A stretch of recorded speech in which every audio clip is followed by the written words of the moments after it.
Is declaration of interests, which there don't appear to be any.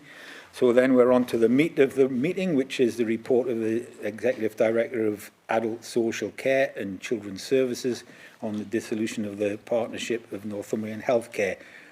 This is a pre-scrutiny item. The report is actually going to Cabinet tomorrow.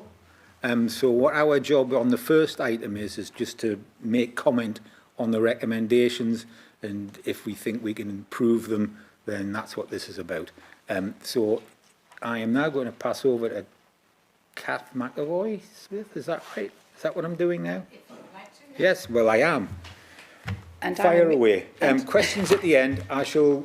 If you want to ask a question, rather than the usual thing where I spot you, could you kind of raise your hand? I'll put you on a list, and then when we get to the end of the presentation, you all have the opportunity to ask. Okay? Thanks, Chair. So just in terms of a context, myself and Dalja are going to give a very brief presentation which kind of sets the scene and provides a little bit more of a detailed analysis of the planned proposals for the future. This is really, the pre-scrutiny is really about our proposals, not necessarily about the history of how we've got there, although we will give a little bit of context in order for everybody to understand the history. So I will give a presentation and which will include both the items 3 and items 4, and then we can ask questions or we can anticipate any questions that arise as a result of that. So I'm going to hand over to Daljit to do the first bit, if that's okay. Thanks. Through yourself, Chair. Thank you. Sorry, I've now just wrecked the whole presentation. Excellent. There we go. Okay, thank you. Apologies, members. I'm sitting with my back to you because we need to speak into the microphone, so apologies. We just really, although this is about the next iteration of our journey in health and social care across Northumberland, we just thought it would be useful, particularly as we have new members to the council, to just give a little bit of background about where we've been over the last 20 years or so. So in Northumberland, we've been very lucky in that we've had a number of iterations of joint arrangements between health and social care services. And really that started off in the late 1990s. I first worked here in 1996 when the first set of integration through a care trust was coming to fruition. And through what was then in 2001, Northumberland Care Trust was established, and that gave local powers for a range of directly delivered healthcare services and our social care functions to come together. So we have for many years had very integrated services which have served our populations well in terms of rurality particularly, and geography, given the size of the county and needing both health staff and social care staff to work together. So we've had a long history, whether it's GPs, district nurses, social workers, podiatrists, all of those staff who serve our communities well. In 2009, that was disrupted a little bit by the arrangements for an NHS restructure. And we were then required to look at some elements of those health and social care services separating or going forward with different providers because of national NHS reform.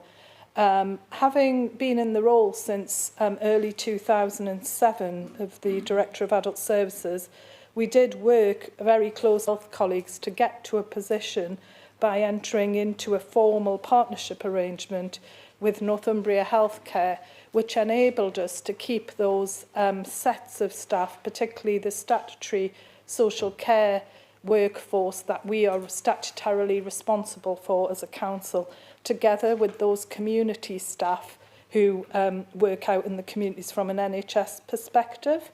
So in 2011, we formally entered into that partnership agreement, and members who have been on the council for some time will remember that at that time It wasn't a straightforward decision because some of the issues for us were that obviously Northumbria Healthcare deliver bed-based services in the main, and the whole emphasis for our social care services was around working in communities with people who sometimes are maybe unseen or need that additional support, but are sometimes hidden in their homes. And that's our core business, to ensure there are correct assessment arrangements in place, and then we support families for people to live independent lives, but with the right levels of support, whether that be through arrangements of things like personal budgets or contracted services, which the council has always retained responsibility for. So over the years, since 2011 through to the current time, we added some additional services. It started out as just adult social care services with the Trust, and we've expanded that to include public health services under those arrangements a couple or 3 years ago. So we've always, at each point of review, we've had very clear arrangements in for review every 3 years, and then more latterly annual reviews. And part of that has been about checking that we as a council can still continue to deliver our statutory functions. And over the last 3 years or so, and particularly through the pandemic period, as you will have seen nationally, issues around adult social care in terms of nursing and residential care services and domiciliary care services, which are our key arrangements, along with the staffing issues of a workforce which works out there in our communities, a very frontline service, assessing and supporting older, vulnerable or disabled people, obviously has shone a light on the arrangements. And for us, we're very keen to make sure that the services we have in place grow and our integration arrangements grow. So I know previous members of scrutiny committees have had issues around support for older people with mental health issues, maybe dementia care, and the support we provide in our communities. So we did, at the last iteration of the review, of the partnership review, look to work with Northumbria to say we are very keen to continue our arrangements, but we also need to work much more closely as a council with primary care services. So, for example, GPs, district nurses, and as you all know, there have been a number of NHS changes, and particularly with the NHS white paper now, about emphasising care in communities. And obviously the business of bed-based services is that of the Trust, whether that's in NSEC, the Northumbria Specialist Hospital, or some of the community hospitals they run. The emphasis for the council is about growing on the back of the developments we've had with communities together, etc. So it's just been a good time to review. We did have a discussion with the board of Northumbria. Obviously, I was previously in a joint post with them. And, you know, that whole business of taking community work forward, we did want to do that jointly with them.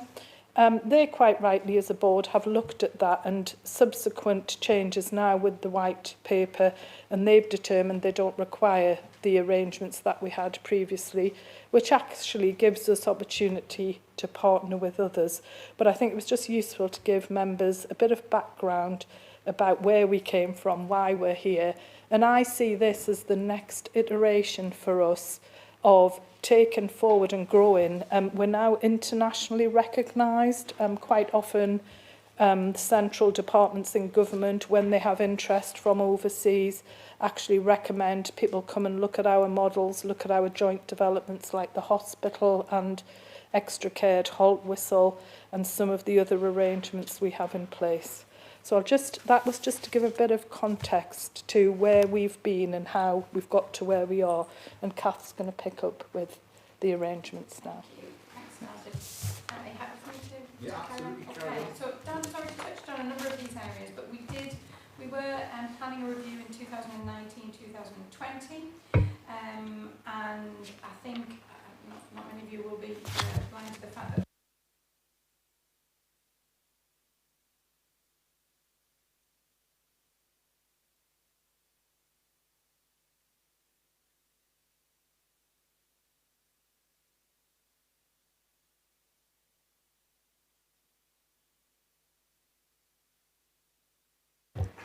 That was my fault completely.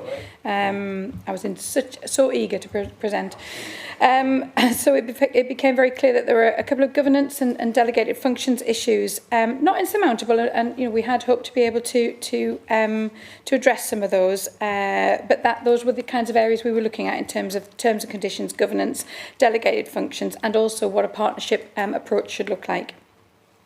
In July 2020, again, I think Dalja alluded to this, that we did pull together a model which was called the CAST model, which was presented to the Northumbria board, but Northumbria didn't feel that quite met what they wanted to, what they saw for their future. So that was not agreed or accepted. And then throughout the rest of 2020, we did look at other alternative models.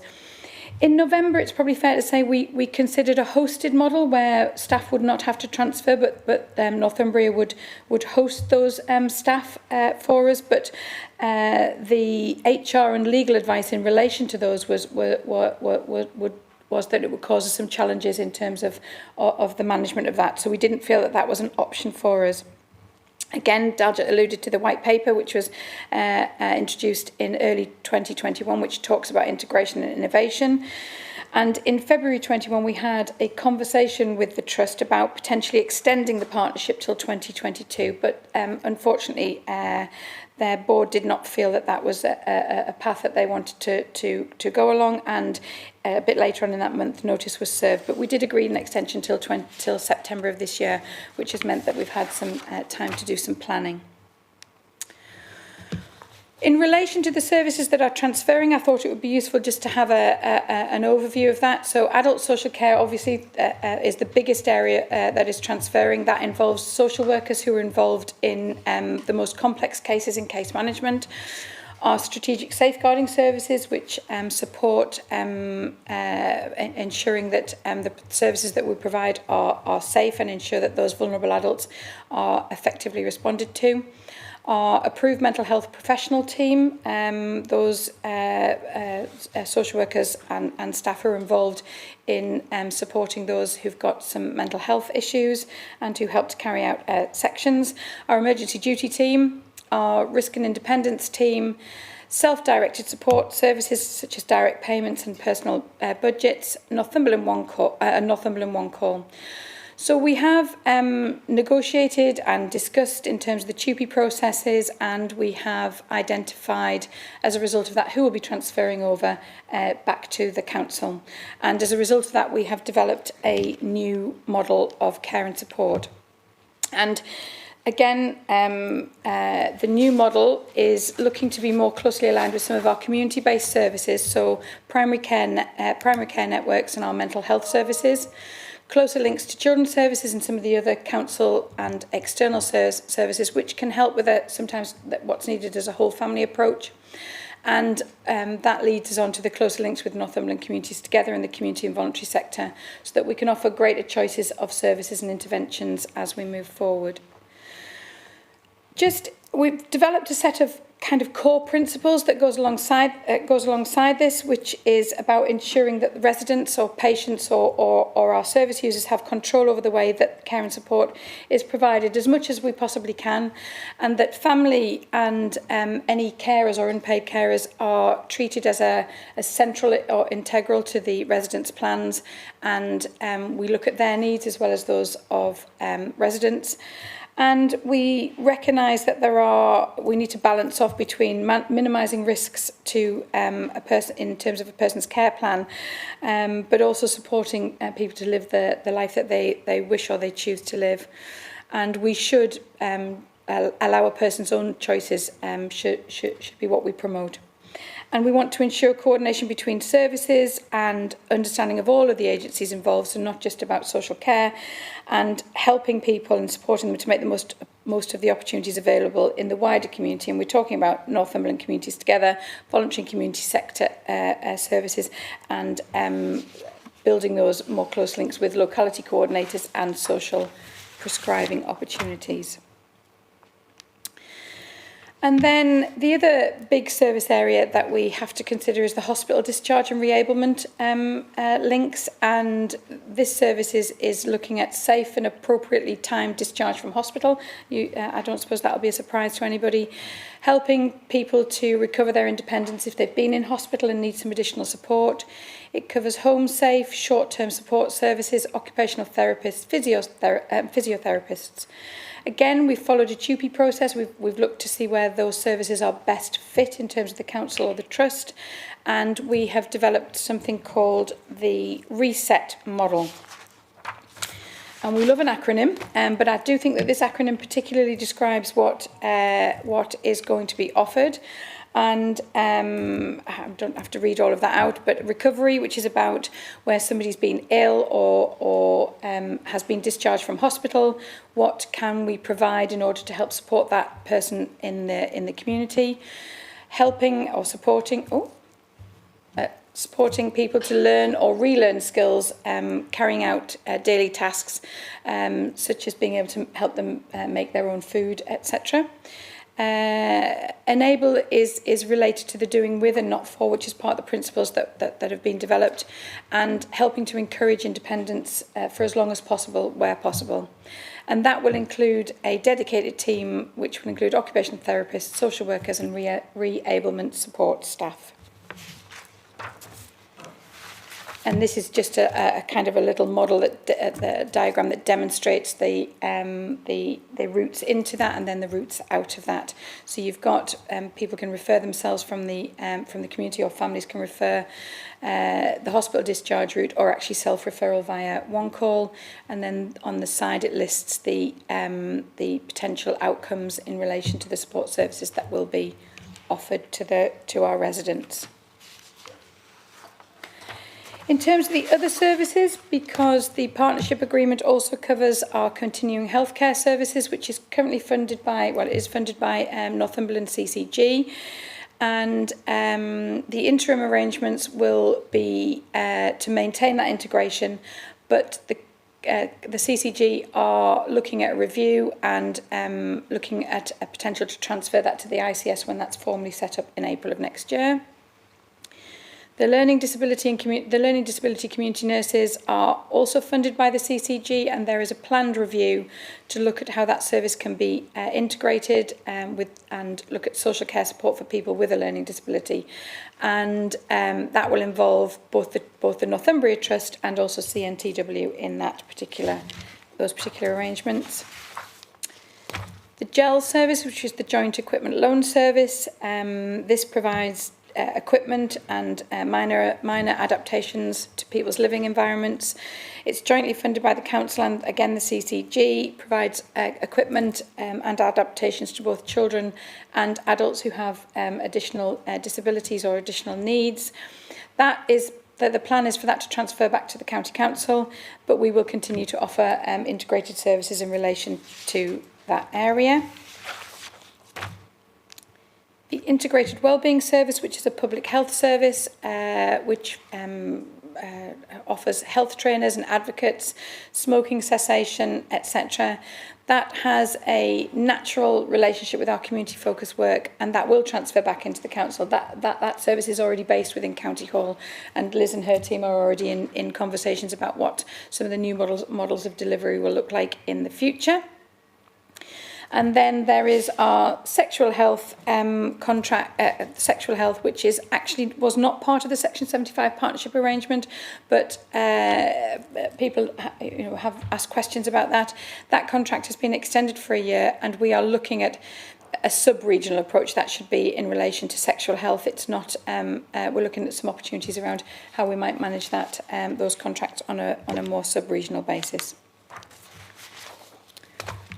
Okay, the second part really is just about the 0 to 19 service, and this is a public health service. It has been sitting with the trust for some time, but it is part of the partnership arrangement. So equally, when notice was served in relation to the adult social care arrangements, the 0 to 19 services is included as part of that partnership arrangement. So notice was effectively served in relation to that For those of you who don't know, the 0 to 19 services covers health visitors and school nurses, but not maternity services, so midwives aren't included in that.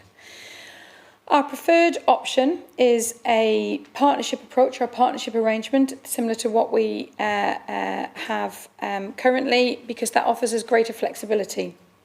And we are in an ongoing consultation. There's an ongoing consultation exercise which ends on the 16th of August, which is looking at entering into a partnership with Harrogate District Foundation Trust. Now, Harrogate deliver 0 to 19 services in 6 other local authorities in the region and 1 that's not in the region. So they deliver for, and I'll probably get this wrong, but Middlesbrough, Stockton, Darlington, Durham, Sunderland and Gateshead, thank you. I knew I'd miss one. They already run those services for those 6 local authorities in our region, and they also cover one that's outside of our region. And what we like about the Harrogate model is it promotes greater integration with children's services, and we are looking, a lot of people have raised an issue about, is this a cost-cutting exercise? And I just wanted to be clear that it is not about cost-cutting, because there is the potential for additional investment and expansion should we wish to do so moving forward. And then finally, this is just a slide on potential future opportunities. We are looking at closer working relationships with primary care networks, and part of the work that we are doing over the next few weeks is to look at how we ensure that there are closer links with our primary care networks for our social care offer. We've done a pilot around that in one of the areas in Northumberland, and that's worked very well. And the primary care networks are pleased with the outcome of that because it helps with the multidisciplinary working. Looking at potential co-location of social workers with specialist services via CNTW. Further progress in relation to the discharge to assess models, providing more rehabilitation for our residents in their own homes, because we know that that's what both our residents and our carers and families want. Joint working with community health teams so we can support people in a health crisis, so that we can stop people needing to be admitted to hospital in the first place. That means that there will be less pressure in relation to beds in the trust. Looking at integrated support for our care homes, and also looking at improving connections for people with people or residents with disabilities within our local voluntary and community services, and our Northumberland Communities Together are helping with that. Looking at improving support for people with chaotic lives, and these are sometimes some of those residents that who we struggle to engage with because they have a way of life that means that we can't intervene necessarily, but we want to be able to offer a greater range of support services for those with alcohol, drug or substance misuse issues.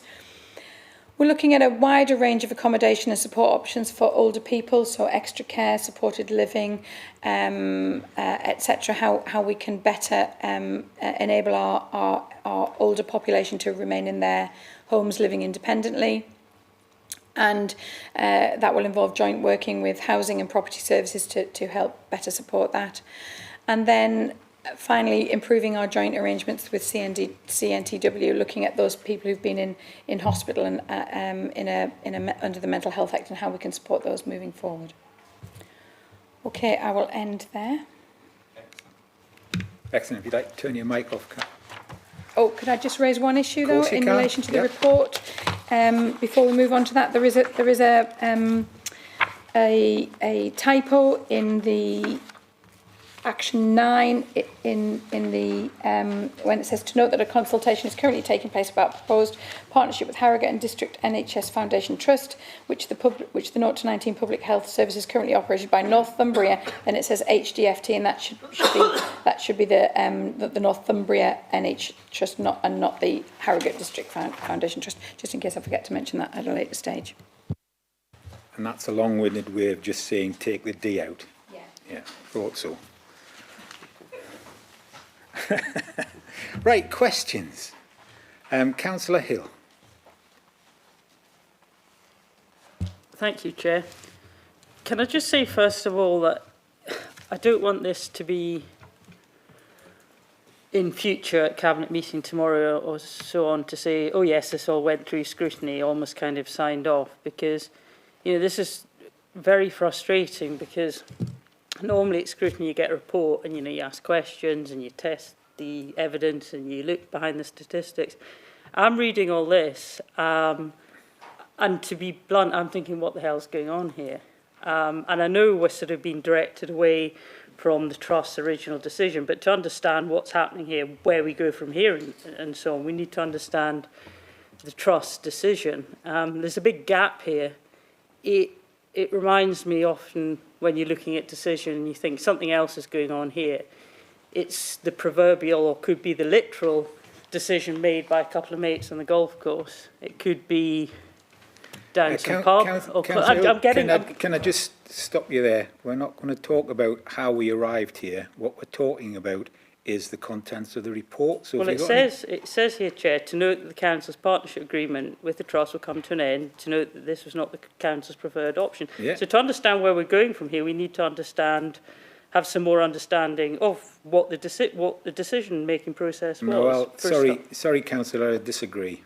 So if you want to ask your question, then fire away. Sorry, Chair, this is a scrutiny committee. It is. Okay, we're asking questions, and one of the things is the Trust has decided to dump us, and I'm wanting to understand why that is. I think that's the question that anyone watching and anyone in this room and many members of the public want to ask. I think it's very perverse that you're trying to direct me away from that question. I would suggest, I'm not trying to shut anything down. I'm just asking a question, ultimate question, which I'm sure everyone's thinking, oh, that's the kind of question I was about to ask. You would need to ask them. Why aren't they here? Because this report is not about them, it's about us. It's not about the ending of the partnership. This is about going forward, Councillor Hill. So if you've got any questions about how this is going forward, that's fine. If you've got any questions to ask the Trust, I suggest you write to them. Well, my question is to the people who are here, is do you have any understanding of what the decision-making process at the Trust was? Was it one individual? Was it the board who made the decision? Any understanding of why they made the decision? And did any members of this council lobby the Trust or the individual to make that decision? To make that decision, be perfectly indulgent, Kath might say they don't know, but I'm just looking for some insight in what the ultimate question and understanding we need to have on this is. I should bring Dalgid in, but you're still asking the question that I told you couldn't. But never mind, carry on. Well, it is a scrutiny. I think it's really bizarre. If I was asking, do you think it's going to rain next week, you'd say that's completely irrelevant. This is completely irrelevant. Jeff, you've been very odd here, and it worries me. It makes me actually add to my concerns. Councillor Hill, the Chief Executive is going to try and answer some of your questions. Thank you. But this is not we cannot scrutinise that decision because that decision's been made. There's nothing we can do about it. There's nothing we can say in this room that can change the decision. So we've just got to take what we've got and try and make the best of it. Is but this anyway, a scrutiny committee or a nod through it's not committee? Right. I'm not going to get into a discussion with you. Very bizarre. Dalgid. Thank you, Chair, through yourself. I think we, in terms of explanation, we have over the last 2 to 3 years, and I think particularly because of the pandemic, which has brought services and the future arrangements for services and priorities for each organisation to the fore. So we have been going through a process of trying to reach agreement on issues around staffing and models of care, and really looking forward to serve our communities well. And, you know, Northumbria Healthcare is one of the best trusts in the country in terms of the delivery of a range of services, but they are mainly a bed-based organisation who runs hospital beds. And I think in the last couple of 3 years, you know, having been on duty myself at crisis times within the trust when there are bed requirements, it has been an issue about emphasis on community services. So we have been going through that review. And as we've said, we would have much preferred to have worked on an expanded model of care, which is, we in July 2020 had discussions about that and had agreed to undertake a review working out how we might take our community arrangements forward. come forward through some fairly difficult times throughout the rest of 2020. We then got to a point in January 2021 where we did meet with the chairman and the chief executive of the trust. It was myself, Kath, and the leader and the cabinet member to seek to extend that partnership for a further year at least while we worked through those issues. And we did feel we had got that agreement. There was, as far as we're aware now, because I was not, even though I was a director of the trust, I was excluded from the board meeting, which is fair enough really. We were then advised that the board had taken the decision to end the arrangements and give notice at September. So we can only advise members of the things we're aware of. So I do agree with you, Chair, sorry, Councillor Hill, that it's probably a question for the trust directly if there's to be further information, but we can only give the information we're aware of. Can we ask for that? You can write to them if you wish, Councillor Hill. Members of the public would say why, and people are asking, why is the trust broken away from NCC? And I'd say, I've no idea. And then they'd say, well, I thought you were on the Health Scrutiny Committee. And I say, I am. And then they'd say, who made the decision? I'd say, I don't know. And they say, I thought you were on the Scrutiny Committee. I mean, it's just ridiculous. And I don't know if the trust were invited here, but it's just, right. I don't know. I'm moving shocked. On. Councillor Hill, sorry. Yes, I propose we formally ask the trust. Which, sorry, Councillor Homer? Is that the proposal that from the scrutiny committee we ask the trust those questions yep. about what, why this relationship is broken down? If that's the wishes of the committee, I guess, but it doesn't, to me, it doesn't serve any purpose at all. We are where we are, you know. So I think it's very useful. Well, I'd certainly thank you. But if that's a proposal and it's a second by Councillor Homer, then I guess I'm going to need to take a vote for, I guess, Chris, it's just going to be people that are on here, is it? Councillor Dodd? Yeah, surely, Chairman, the proposal is valid. The proposal has a seconder. Yeah. And what we have to do now, presumably before we go to a vote, we can have either a discussion or a little debate. It's a proposal, remember. And I would like to say, yes, we probably do need to know why the decision was made. However, we are still in a pandemic. We still have a lot of officers who are struggling with certain things, as in to get this whole partnership sort of moved on.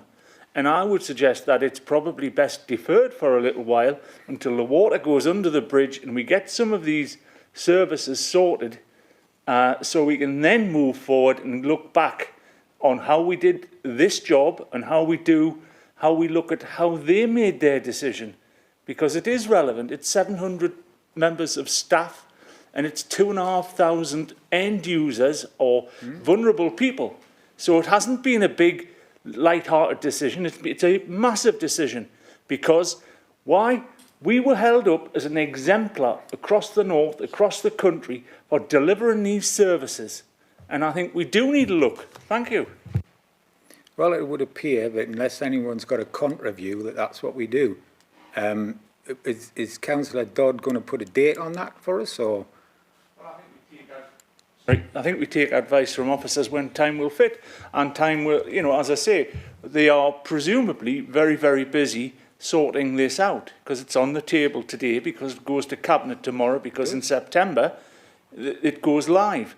So I think that we probably say in the new year, let the dust settle, let's get this, and I would take advice from any senior officer on this, but I do think we need to let the dust settle before we go back looking for arguments.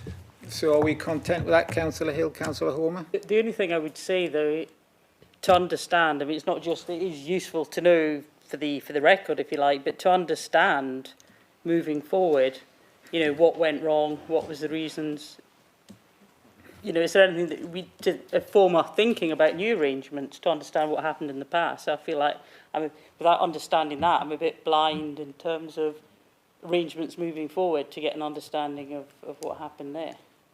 Councillor Homer? No, completely agree. I mean, Councillor Hill mentioned at the beginning there, for me, this was a bit of a void, and that any void makes me feel uneasy. And as a member of a scrutiny committee, I think that's exactly the kind of voids that we should be looking at. You know, and under the third part of the recommendations, we're being told that this is the most appropriate viable option for the future. But at the moment, you know, without key bits of information, I can't say that I agree that this is the most viable option. There's huge amounts of financial information missing, and I am worried that you know, there's obviously been discussion for some time. We were notified in March. The report talks about extension after extension on the arrangements, and I think Kath mentioned about, you know, hosting being looked at as far back as last November. So why are we in a position now where we don't understand what the financial implications are for the council? And I think the other part about governance is exactly right. If we're entering into a new partnership, we should be able to understand, you know, what the pitfalls might have been in the past, so that we can make sure we get the best possible opportunity out of the future. Right, so I've got Kath, then I've got Daljit, then I've got Councillor Oliver. But can I just say, just remember that this isn't our report. This is a report that's going to Cabinet tomorrow, and some of those things that you brought up are for them to work out, not us. Kath, Daljit, Councillor Oliver. Sorry, just very quickly, just so that I understand what is being asked for, because I think, you know, we've talked about the fact that only the Trust can answer those questions about why they serve notice. We have provided reasons in here that they've provided to us about why they serve notice. So is there some concern that there's something else in relation to that? Because in here it does say that they provided a letter to us that said that they no longer saw partnerships as the way that they wanted to work with organisations. They don't have one with another neighbouring local authority. So if there's a purpose to why we need to provide that information, because it doesn't change where we need to be in September or October, because the Trust have served that notice, and we are in a position now where we have to move forward. And I wouldn't want us to be pausing what we're doing whilst that information is sought from the Trust. Just so I'm clear, sorry. I think that what Councillor Hill is saying is that she wants to know, at some point, was there a discussion in a room somewhere that you would have no knowledge of, that they decided to stop? As far as I'm concerned, the report is written in such a way as I'm satisfied that they made the decision. I am not, you know, I cannot affect, I cannot scrutinise, I cannot pass comment on something that is happening in a different organisation. It's had a massive effect on us. But just knowing where they all sat round in a room one day and decided to do something with the information that they had to hand, they made their decision. But anyway, Daljit, then Councillor Oliver. Thank you, Chair. I think there's a couple of issues that were raised there around finance and governance. So obviously, from my perspective, having previously been the Director of Adult Services and run the service end of this for the Trust for many years, and on behalf of the Council. So for me, we have always been very clear that since 2007, when I joined the Council, that any joint arrangement we had ensured that the Council met its statutory responsibilities. And for me, the governance requirements are those which, irrespective of which organisation you choose to partner with and how those arrangements, because I think, you know, people may recall from 2006 through to 2011, we were in a partnership with North of Tyne NHS Commissioning, which was not the Foundation Trust. Yet we delivered these services very effectively, generated income for the council in terms of keeping budgets balanced, and most importantly, delivering really good services to the public. We then, obviously, as I said, went into this partnership with the Trust, which wasn't, you know, it wasn't a straightforward partnership, because they are a bed-based and were a very bed-based organisation. So, but that was required because of NHS restructure at the time, national restructure. So in terms of governance, the council, through numerous reports, through its budget setting, through its health and social care scrutiny arrangements, through its cabinet decisions, has maintained effective control of all these services from a governance perspective through its Director of Adult Services role. It was the fact that we've been in a long-term NHS relationship for our staff, but not always with the Trust. The finance arrangements we did, members will recall, in the budget set aside approximately £1.5 million to ensure that we had cover around the future, particularly IT and back office support services. Now, we would have had to invest in our IT arrangements going forward into the future and into our staffing in the Trust. What we are doing here is effectively taking back control of all of those arrangements and doing them directly through the council rather than a recharge from our budgets into the NHS and paying, the staff through NHS mechanisms. So in terms of risks, our first job, mine and Kath's and Liz's, is to make sure that the residents who receive services, their assessments, their care in the community, their nursing and residential placements are unaffected by any of these changes about the organisation which hosts the arrangements. The services will be delivered. I believe it's the next iteration, and that's why in July 2020 I broached it with the board of Northumbria that we needed to expand that partnership around mental health and other areas, because as an acute trust they could not deliver some of that community-based work and we needed. So I think in terms of the governance and the finance, we are proactively working up exact implications. Obviously there may be some implications around staffing costs because there will be a differential between children's social workers, for example, who are employed directly by the council and those who transfer, should this be finalised, back to the council.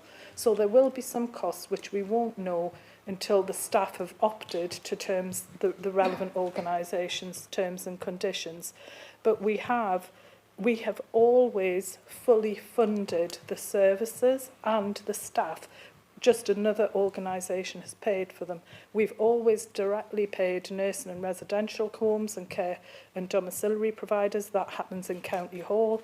That will continue. So we have, very carefully looked at all the risks and we're happy. We would have preferred, I'll be honest, we would have preferred a year's notice, which is what we were asking for really, because that would have just given us a bit more time to work things through with staff and arrangements. But quite rightly, it's totally up to the Trust to choose. They don't have this arrangement in their other local authority area and don't feel they need it. If that's the case, we just need to look forward and make sure that we grow the service offer to our residents. And I'm talking about the voluntary sector there. The pandemic has brought with it some opportunities. It's been an awful time, particularly for older people and particularly with isolation and people being either in their homes or in residential care services. But it does give us options to take more control and to deliver much more effective community services going forward. Okay, thanks. Councillor Oliver, don't forget your mic. Thank you, Chair. I agree with your point that you made earlier that this decision's already been made, so it's irreversible.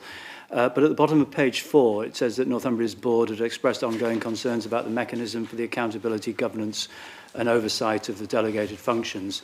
Now, I also agree with Councillor Hill's point that we need to understand what those concerns were so that we can basically build them out of any future arrangements with Harrogate or anybody else. So I do think that piece of work is essential, and I think understanding the issues that led them to make a pretty major decision about cancelling the arrangements should be fully understood and explored with them if necessary to try and get under the hood and so that we can make sure that we deliver the most efficient service going forward.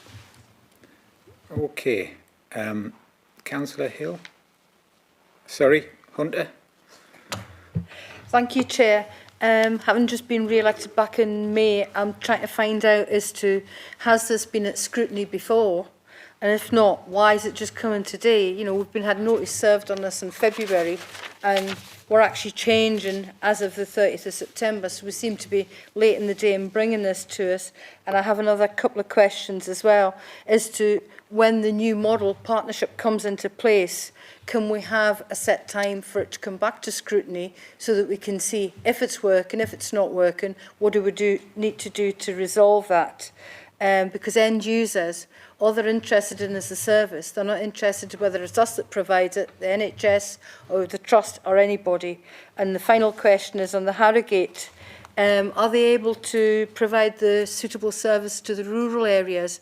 Because the areas you're talking about, Sunderland, Gateshead, Durham and that, they're more urban built up, where Northumberland, we are a rural area. Thank you.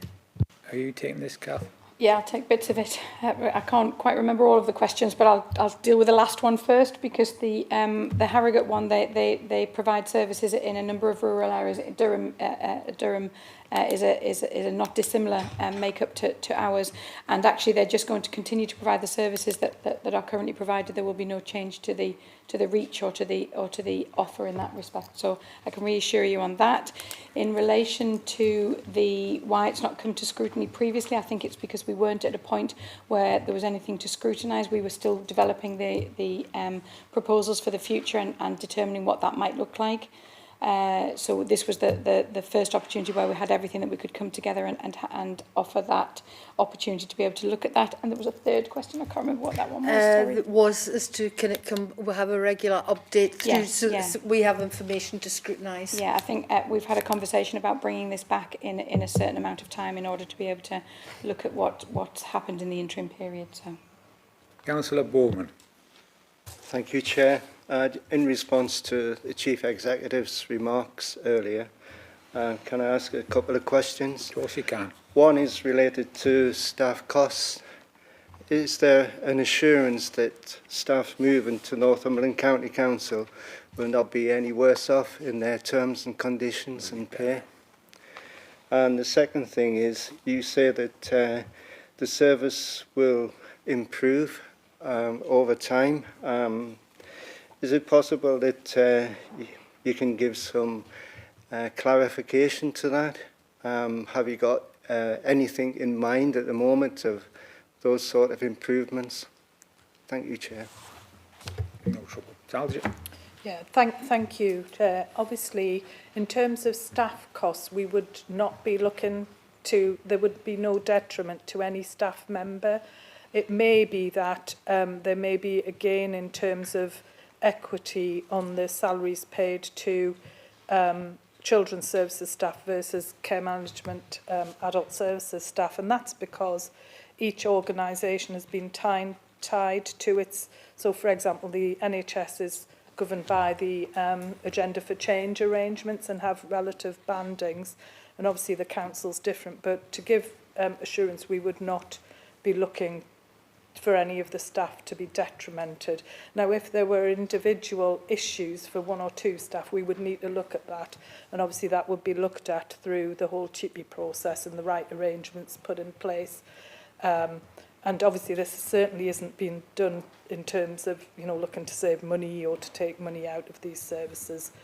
I think the second issue is an issue for us. So some of the things that we've been talking about for a good couple of years now around moving our whole service and ethos to independence and people being in control of their lives. I think if there's sort of a couple of the big lessons from the pandemic, we just look at things like some of the, I mean, we have great care homes across the county, but some of the issues that have arisen around individuals with a one room and ensuite, it's not maybe what people in the future may elect for when they're looking at things like homes for life and developing our extra care offer and enabling people to use any funding in a much more flexible way to deliver that independence and support for them. And we have done that for many years now in terms of the personal budgeting arrangements where people have a budget and can determine what they, how they enable their life. I think the other issue for us, there is a much greater connection for us to pursue for particular people, for people who have dementia or associated mental health conditions associated with old age or disability, we do need, through our dementia strategy, to really expand out with our partner trusts. So one of the proposals we were putting is working much more closely with CNTW, which is the Cumbria and Tees and Tyne and Wear and Northumberland Mental Health Trust about support for vulnerable and older people in our communities. So really, you know, we've been, as a service, at the forefront of many changes in terms of integrated care. A lot of the country is sort of catching up with us now, where they're having innovative joint NHS and council models. And the thing I would reassure members with is this isn't, you know, it may be a short-term issue about which trust we work with and how this works. But going forward, it's about taking the benefit of all the lessons we've learned over, you know, since 2007 and before that, and constantly improving.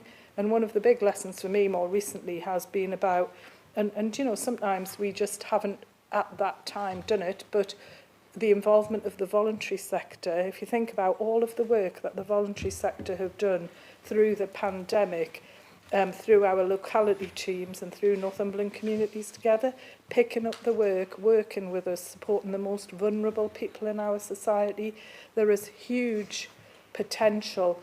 If, you know, I'll be frank, a lot of my time as a director in that joint role went on bed-based services. It frees up Kath's and the team's capacity to concentrate on services delivered in the community, and there's a lot of work. You know, I'll stop now because I could go on for ages about the positives we can bring. So has anyone else got anything they want to say before I try and wrap this up and move on to the next thing? No. Right, well. Oh, sorry, Kath, beg your pardon. Yeah, sorry. Microphone. Sorry, I just wanted to ask a quick question about shared roles between Northumbria Healthcare and Northumberland County Council, because and whether the financial side of that will be included in the bit where we actually get to know what the cost implications are of the transfer of staff. Because I think we've got, I don't want to talk about individual people or roles, but I think we've got 5 senior staff on shared roles with Northumbria and 1 secondment. So what happens there? Do they finish? Do they get that, Kath? Yeah. Is anyone qualified to answer that, or Daljit? Yeah, I think it's pretty straightforward, really, because I think there's probably been a bit of a lack of understanding, quite rightly, because members aren't responsible for every operational detail. But we are recharged for the requirements for us in terms of either managerial or joint appointment staff, just because that council, that employee is in the NHS. Sometimes not all of the salary is charged to either the jointly or shared, and we have to meet our statutory responsibilities. So on first look, unless Kath wants to correct me, I think it may well be the situation that actually the council will make a saving in terms of the amount it would have contributed to the joint arrangements. And that's not saying we shouldn't have done that at the time, because actually the whole basis of a partnership is swings and roundabouts, and you know, we fund X, they fund Y, and I know yourself, you know, when you were leader, were quite familiar with those arrangements too. So I think at present it is looking like we will not be paying anything additional in terms of that whole envelope, but it gives us opportunity to invest in Northumberland based services. It's mainly managerial roles which have been the joint roles. Before I bring Councillor Jackson in, Councillor Holman, does that answer your question?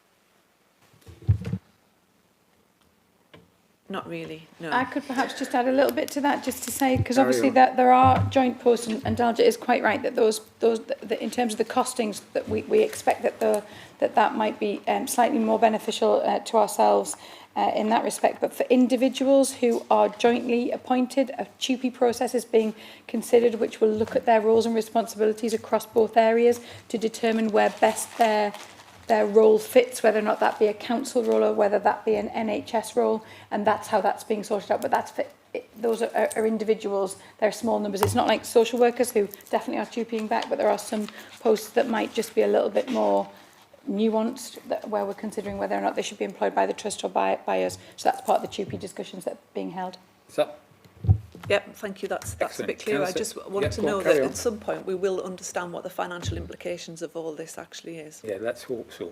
Councillor Jackson. Yeah, well, that's my I have 2 points really. The first one is I'm here as a member of the Corporate Services Scrutiny Committee, and I am extremely concerned that we've got a major service of the council that's changing quite fundamentally in the way that it's operated, but that changes the employment arrangements of quite a number of the people operating within that service. So that there will be a financial implication to the council, and it could be. I mean, it could be quite significant if you take into context the potential pension liabilities that we might be bringing back into the council. So we've been promised sort of the detail of the finances in the future, and I'll be happy to see that in Corporate Services Scrutiny Committee when it comes. The second point is actually, as an ex-chair of scrutiny and the sort of comment on the scrutiny process generally, it is very valid indeed for any scrutiny committee of this council to scrutinise services that are being provided generally right across Northumberland. We're here actually on behalf of Northumberland residents, and I personally think it's quite valid for this committee to have a look at the decision making in the health trust, and I think it's well within your rights as a committee to do that. Okay, so if anyone else has I just wanted to ask about the management capacity of the Harrogate Trust. You've said they're on, they do stuff right across the region. Are we convinced that there is a managing capacity there to look after our stuff just as well? I will let Liz answer that question because she's finger on the button there. So I think the intention is that those staff and the operational management of all of the health visiting and school nursing staff will just be lifted and shifted into Harrogate if this proposal goes ahead. So that operational management structure that is still that is in place at the moment will continue to manage all of those staff across our county. In terms of the governance process, the intention is to set up a formal strategic Healthy Families Partnership Board, which will consist of individuals from the local authority and the trust to manage and provide oversight of the management of that partnership agreement going forward. But of course, if we think that there isn't sufficient capacity across Harrogate to manage all of those services across all of the areas that they cover, then obviously we'd need to have that conversation. But I'm sure they're, from the conversations that I've had with them, they're really keen to enter into this partnership agreement with us, and I think it provides us with a fantastic opportunity. Okay, thank you. I just wanted to say that remember this is a cabinet report we're talking about. It's going to the decision's not ours to make. What we're here today to do on the first report is to just see if we can add anything to the discussion. Tomorrow is the day someone will make the decision about the recommendations 1 to 9 on the thing. Having read the report several times, I'm kind of just a bit at a loss to understand why people want to know the kind of, on what golf course this decision was made. To me, it's pointless. There's a clear written reason that Kath has already pointed out about why they came to the decision. And from what Daljit has said, as far as I can tell, please correct me if I'm wrong, what it boils down to is there is a change in direction. The whole NHS is in a state of flux, as it always is. But the trust seem to want to be concentrating on managing beds, and we want to concentrate on managing outside, keeping people in their homes, and that there is a place where they cross, and it would appear to me that what's happened is there's just been a drift about what the trust want to do and what we want to do. And we might not want it, you know, so we want this, they want that. And if there's no way you can reconcile that, then you're going to have to take this very drastic step. But, you know, if you want somebody to come here from the trust at some point and say, oh, yeah, well, we all had a massive falling out, or, you know, we didn't have a Christmas party, so, you know, that's fine if that's what you want to do.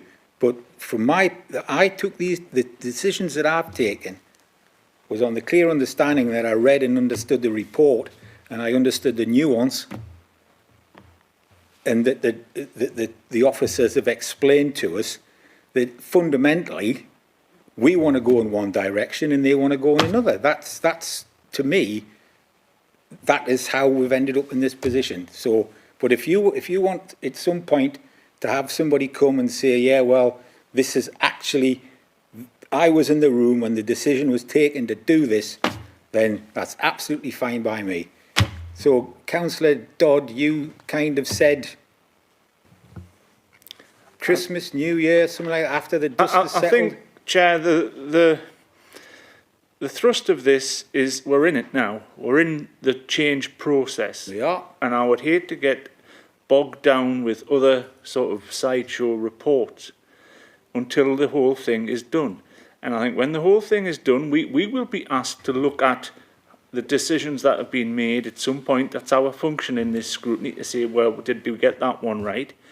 And maybe, you know, the decision to terminate the partnership was a very, very quick and odd decision. And that's where I think we do need to have a little ask or a look.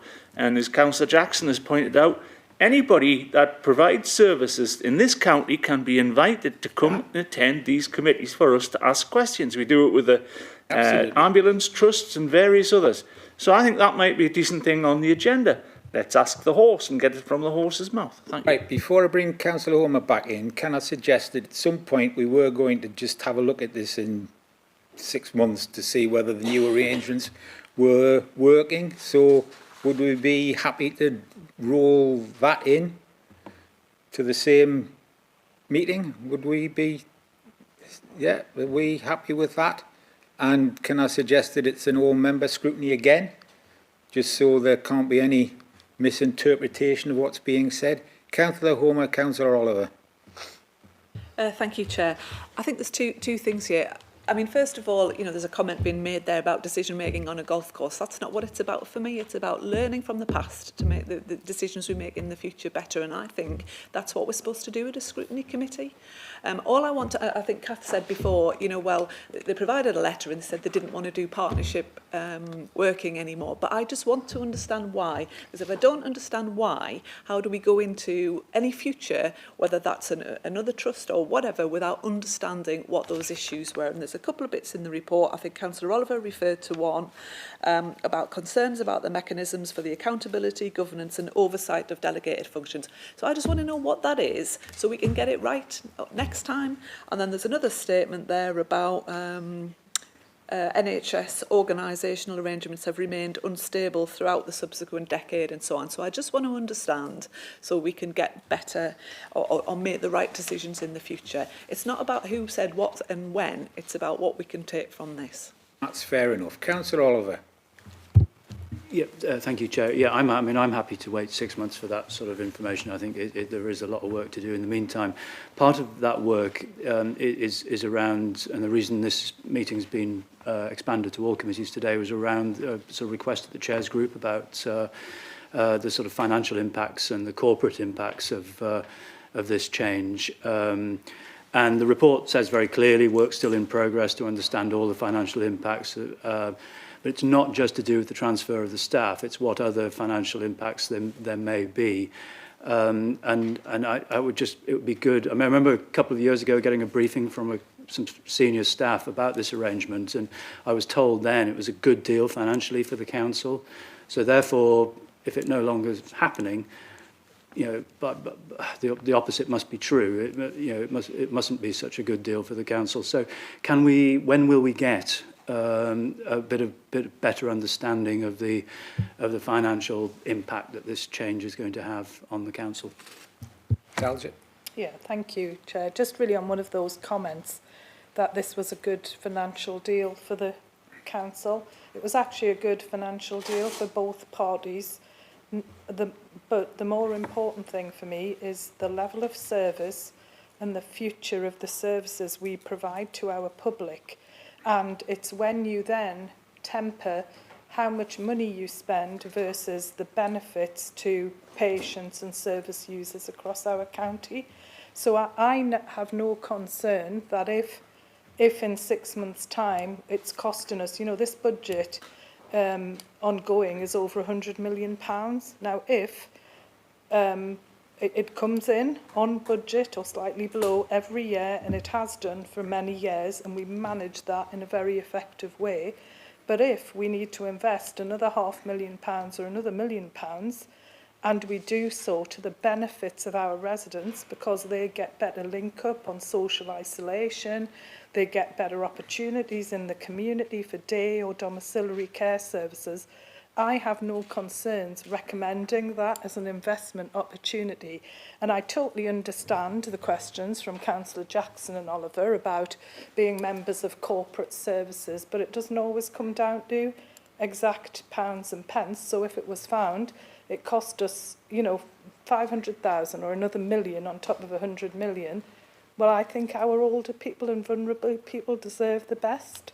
And for me, it's about these committees assuring themselves that we're doing things for the right reasons and we're doing it. Now, there's been a bit of a debate about why it happened and what's happened. We can't actually do anything about that at this point in time.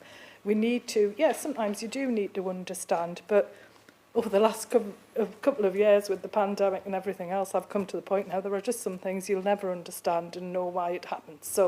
And you just need to move on positively. Kath and I and Liz need to reassure you that we've got the governance and the delivery of those services at the heart, and that's what we improve and seek to take forward. We've got some really good partners seeking to step forward and work with us and want to proactively work with us to take us on our next iteration of integration. There's endless opportunities and we need to take them, and sometimes something like this happens and it makes you refocus in and deliver better. We need to listen to our communities, whether they're rural or urban, deliver very localised, community-based services. It's and I don't need to tell you, it's not the same in Blythe to Berwick to Hexham. We need very good, effective services locally. We've been working on this for a good 15 years, and it's for us the next iteration, but being mindful that we spend money well, but that the primary focus is we deliver to our residents. And I think, to be fair, the adult services team have done a good job of that over the last 15 years, and they'll continue to do that. They're the same people, whether it's the health visitors, whether it's the school nurses, whether it's the adult social workers, they are the same people who will be working on the front line. It's just the council will have more control in these arrangements. Okay, thank you. So when it comes down to what we're going to ask to tell the cabinet what we've decided, does anybody are we going to just say that we're content with the content of the report? The cabinet should make with the one alteration, accept the recommendations, but scrutiny got a couple of problems with how the decision was taken, and we want a review of how the thing is working in 6 months. Is that something along the lines people be happy with? Councillor Hill. Thank you. Yes, I mean, just to reiterate what I've said and others, it is just to have an understanding of how that decision was made. We're not looking for a long, detailed investigation that takes 6 months. I mean, I would just like to ask Jim Mackay or whoever to say just how was the decision made? Did you make it, or was it a board decision? What were the key reasons why you made that, and what was the... Sorry, Councillor, what we're talking about now is... But I'm just explaining, that doesn't take 6 months. That would be, if he was there, you know, you could have a session of 15, 20 minutes just to ask those questions. So what you'd say to Cabinet, I mean, you could even be a phone call, it could be a Zoom call, but just some way that we can get answers to some of those questions. It wouldn't take actually very long. That's my point. So I don't know about this sort of 6 month thing, but I would suggest to Cabinet that they would want to get that understanding if they haven't already, I presume they haven't got any understanding themselves, or if not, they should be asking for that themselves. It could be a call. Glenn, call Jim Mack, I don't know, but it's just some quite basic questions, because at the moment, as I keep saying, we're completely in the dark. Well, you might be completely in the dark, Councillor, but I'm not. This baffles me. You're saying you don't want to know. I mean, I was trying to, and it's not. Sorry, I don't need to know. It's not a very good analogy. I've just tried to think of one. But just say, for example, it's not the best analogy, but it gives you some idea. If you were interviewing somebody for a job, you wouldn't just say, "Oh, never mind, I don't care how you left your last job." You want to know how they left the last job because it could raise some concerns about that individual. I mean, you do scrutinise things. You do want to know what the reason is, or anything that we need to worry about. I mean, one of the things that was thrown in was that we would have preferred a year's notice. I mean, it surprises me that in a contract like that, there wasn't written in at least a year's notice. So there's, you know, a multitude of questions that I've got, but we'd need to talk through exactly what the process and what went on, as I say, to get that understanding. Otherwise, I don't really think I can add anything more to that to the Cabinet to say I don't agree with anything. I just think we need to understand what's been going on. Kath? And then Councillor Sorry, Bowman. again, I'm just trying to understand what it is that is needed, because the Trust wrote a letter which told us that the reason why they didn't want to be in a partnership was because they didn't believe that they needed to have a partnership to do integrated working. So are we suspecting that something underneath or underlying that they've not told us that they're going to tell us separately? I'm just trying to understand what it is we are asking. Yeah, but the leader has been in conversations with the chair and the chief exec of the trust, so that those conversations have taken place. So I just would like to understand what it is that we are asking for. Right. So, first of all, I'm trying my best not to go around in circles here, and I am not doing it. So we're going to Councillor Bowman, Councillor Homer, and then we are just moving on. Whether we add, whether we put some recommendations on here or not, we're just going to go on to the next thing. Councillor Bowman. Thank you, Chair. Can I ask that a recommendation be put on that we look forward to advancement in our social care services throughout the county, and we have to be mindful not just of the pandemic, but there are a lot of residents today who are suffering with diseases and ill health which are related to dementia, Alzheimer's, and it is having a devastating impact on our communities. Can we add that to it, Chair? We can add something along those lines, but I don't think it can be as specific as that. I mean, I think we can't add to these recommendations, but there will be a note of this meeting goes on to Cabinet tomorrow. So we can say that we hope that the new arrangements will further the well-being of residents of Northumberland. Absolutely. Councillor Homer. Thank you, Chair. The point I made earlier, really, I probably didn't make it very clearly. For me, it's two different things. Let's have the review that everybody's talking about. We should do that as a scrutiny committee anyway. Yeah. But it's the questions that we want to ask of the Trust, and that's separate to the review. And I think, as Councillor Hill said, it doesn't need to be war and peace. It's just a couple of questions, understanding. I'm trying to help Kath out here. They've made a statement in a letter, but there's bits in this report that you've given to us that would indicate that there may have been some issues from us and from them, and we just want to understand what that is so that we can learn from that in the future. Quick as that. Daljit. Apologies, Chair, to prolong this, but in terms of some of those governance issues, I can give a couple of examples. So So some of the issues are around, obviously, if your employees, so for example, in the pandemic, we had different arrangements around risk assessment, around working from home. So some of the issues were when there was office-based staff in different buildings, whether they were council buildings or their trust buildings, there were different policies in place, because obviously the partnership has NHS employees, but it also has in there a range of staff who are directly employed by the council. So I wouldn't want the committee thinking we had serious governance concerns about the delivery of the service. We've, you know, through my role and other joint roles, we've always made sure that we furnished the trust with, you know, our performance indicators around adult social care delivery, our safeguarding requirements. So I just think it's an important point Councillor Homer raises. It's not issues of safety or security of care. It was more issues around HR issues, managing staff through a pandemic. And I think what happens is if two organisations work together, it's at that sort of point things get stretched a bit when, you know, you're managing a national crisis. Now, you know, at the end of the day, we will probably never know why, for certain, why these arrangements were ended quite abruptly following quite a useful conversation in February. And, you know, none of us can provide that information. And, you know, it's right that if members want to scrutinise that and know that, it is an issue for the Trust to ask them. But I wouldn't want, because, you know, the issues being raised are around accountability and governance, you know, we have very effectively, through senior officer roles and joint roles or single roles, delivered our responsibilities, and wherever possible.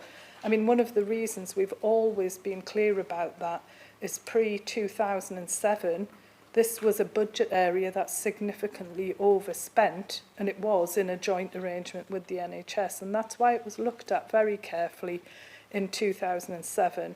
Within a couple of years, we'd brought that back into balance and been much more effective about use of resources. So I just wanted to be clear, we are not, you know, as far as I'm aware, and it's never been raised with me by the Trust, that there are issues of governance in terms of care of our residents or the services we're providing.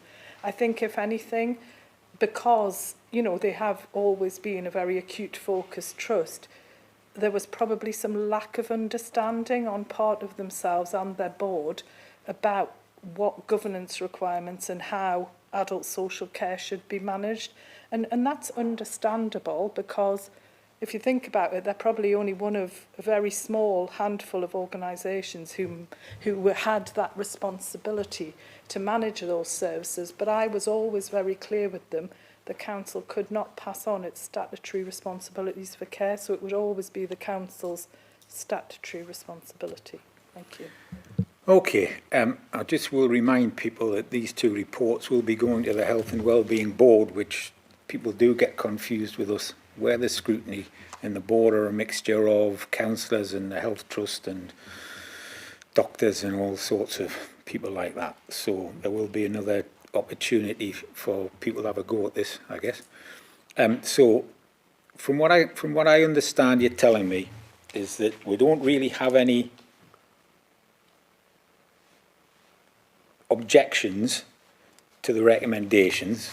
Scrutiny would have liked to have had a more forensic view of why we're here rather than what's written in the report. We would like to take on some of the comments that Councillor Bowman said, which I think somebody's taken a note of, because what happens now is this goes to Cabinet tomorrow, and they'll probably have the same discussion in and around this, probably, and then they'll know what we've said. So are we content that that is more or less what we do? Right. Okay, thank you very much for that. So the next bit is hopefully a bit more joyous, which is the looking at the consultation that we're going through with Harrogate taking over the the 0 to 19. And have we got a presentation for this, or is it just, or you're just going to?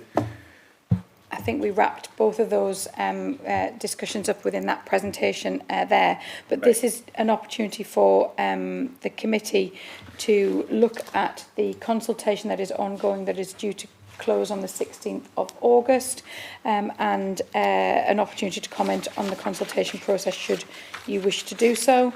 Again, Liz and I can answer any queries or any questions that might arise, but this is the consultation in relation to the whether or not we enter a partnership arrangement with Harrogate District Foundation Trust.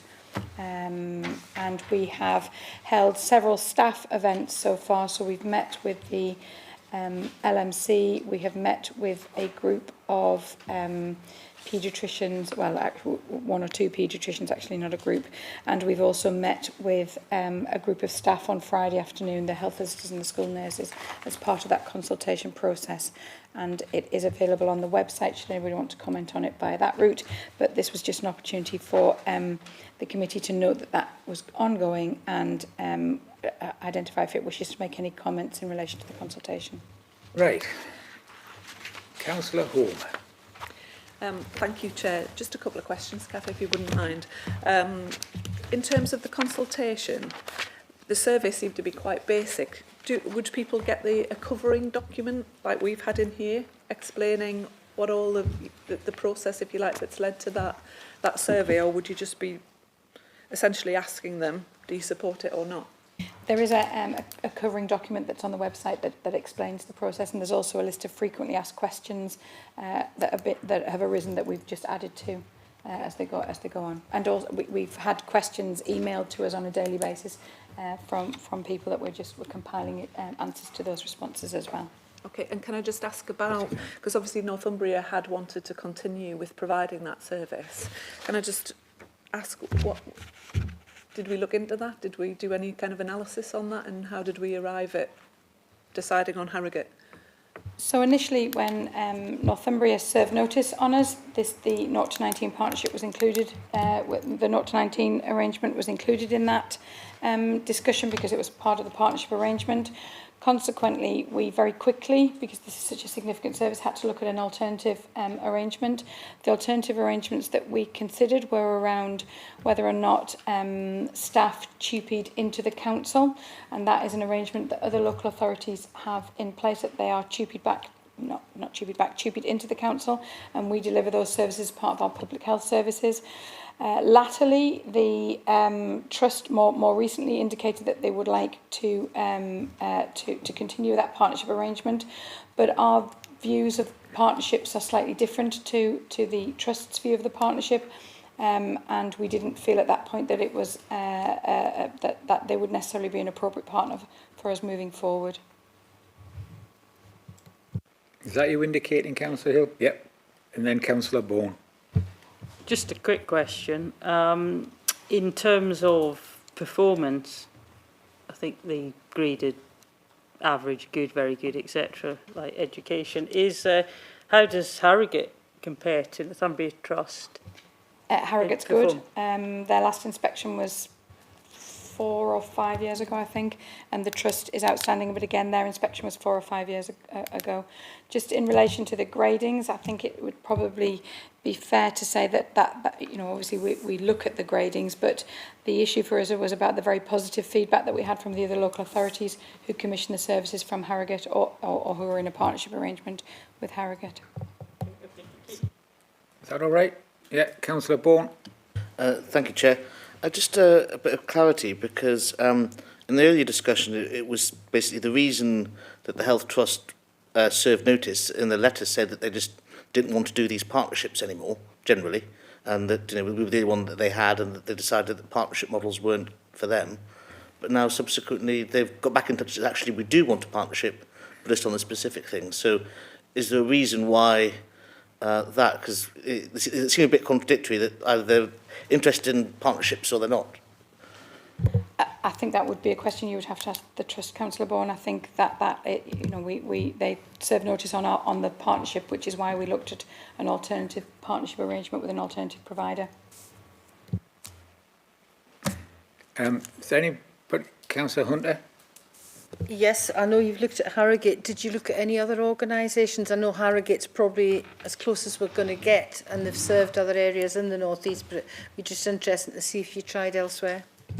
No, Harrogate was our preferred provider once we realised that Northumbria was serving notice, because we know that they have the skills and the expertise to deliver those services across a number of areas. Councillor Dodd? Yeah, I've got comfort that Harrogate Trust are in the North East, and Gateshead, etc. And it's not as if they're coming in cold to the North East. They're not far away, and they've got their foot on the ground. So I'm quite happy that we are going with them. Thank you. Okay.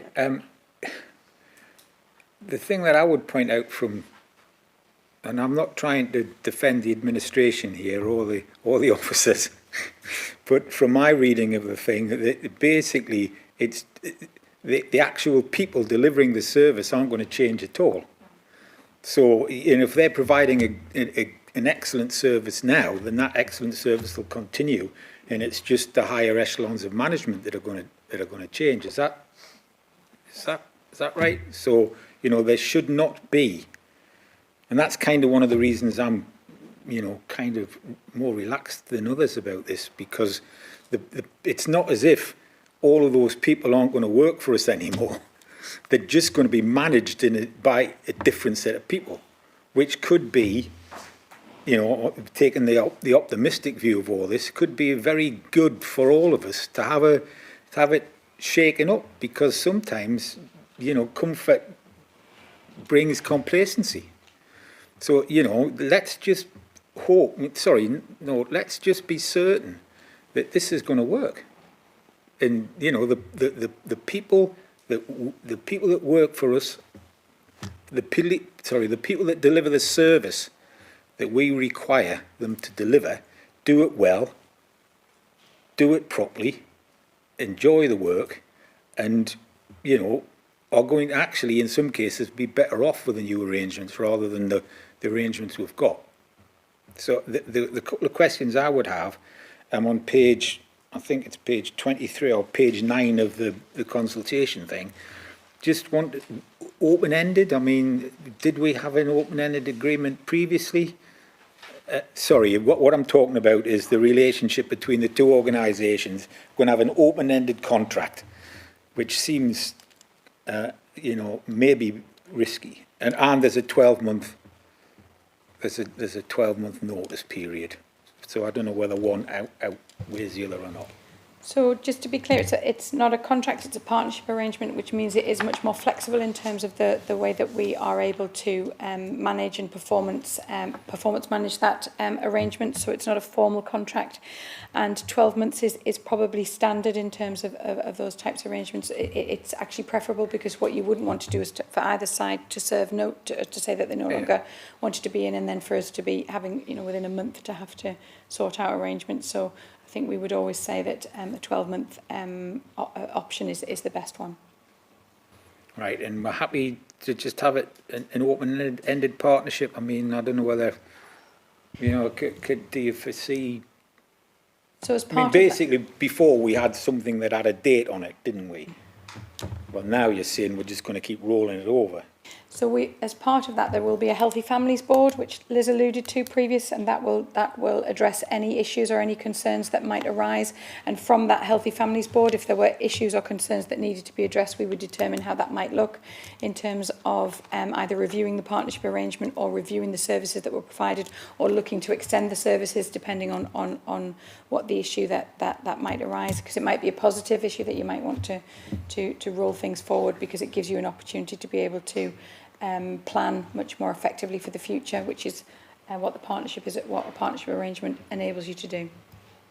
Right, and the day-to-day management of the people that are going over there, or how is that going to work? I think what I'm saying is the bunch of people that are leaving Northumbria and going over to Harrogate, at what level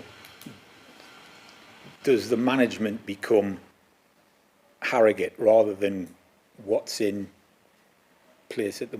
Does that make sense? Yeah, so the operational management will remain exactly as it is. So the senior lead nurses who manage that service from an operational perspective will continue exactly as they are at the moment, and they will be accountable to the Director of Nursing within Harrogate Trust. That's the accountability arrangement that's going to be in place. I think probably the other thing to add is that obviously the other support that the services need are around HR, IT, supporting the use of the healthcare record system that they use. What Harrogate have said is that that won't be done from Harrogate. That will be done through locally recruited and locally employed HR partners, IT support, and system support. So all of that support will be an integral part of the management team. Right, and dare I ask, what's in it for them? I mean, I think they are, they're really keen to work with us. I think they can see the opportunities that working with Northumberland can present to them. I think we've talked about our desire to really give a good long and hard look at integration and what we can achieve. And of course, the partnership agreement provides us with the flexibility to do that. So what we'd like to do is, or what we're intending to do is to take a very strategic look at integration across the 0 to 19 service, across education services, early years, early intervention, children's social care, to just look at what the opportunities are to really promote integration across those services in a way that perhaps we could do better. Okay. Has anyone else got? Councillor Hunter. Yes, can we build a review into our work programme so that we can scrutinise to see if it's working, if there's any problems, how it gets addressed? Yeah, I'm sure we can. I thought perhaps Councillor Jackson or Councillor Oliver would have asked about pensions and whether I did earlier on. You must have been asleep at the time, Chairman, but I very much did earlier on, and I think. But you see, there's obviously something wrong with the way I perceive the world, because I didn't hear that in your question at all, and so did we get an answer to that about the, because some of these. Some of the costs of this could be enormous. Just sort of expanded a tiny bit on that, but not too much. You're transferring 600 and odd staff from one organisation to the other. There will be changes in terms and conditions, whether that's phased in or over a period of time or whatever. But there will be potentially serious implications about pension liabilities. I think we've seen it in the recent past with one or two staff who've been working for Northumberland County Council, but on sort of seconded from the Health Trust, and they've sort of retired, and there have been financial implications on the council, and quite significant ones. So if that happened 600 times over, it would be really serious for the councils. I would like comfort, but I can understand that those figures haven't been done, so that I'm expecting a more detailed report on the financial implications. Well, remember now. Later on. Yeah, Liz. So I think from the context of the 0 to 19 service, we're just talking about transferring a number of staff from an NHS organisation to another NHS organisation. And that is much simpler than what we're intending to do with the social care staff. Yeah. Okay, so the impact shouldn't be bad at all, because it becomes Harrogate's problem, not ours. Right, are we all, everybody's kind of, you look exhausted, so presumably you don't have anything else to say. So do we have anything we want to say to Cabinet about the consultation process? Are we just happy that it is going to continue the way it's gone, and at some point, if it does happen, presumably they're gonna come back here in 6 or 9 months, whichever you think is appropriate, to see if it's all bedded in properly. But I would hope if there's any major good or bad news that it comes here quicker than that. Is that all right? Everybody seems to be nodding. Okay, well, so I think the next item on the agenda is urgent business. I haven't been told of any urgent business. The date and time of next meeting, goodness only knows. We've had 2 in a week, so on here it says the 31st, Tuesday the 31st of August. And I guess that's, unless we hear otherwise, that's when it'll be. Thank you all for your attendance and look forward to seeing you again soon. And if you could switch off the recording, that would be very good. Thank you all.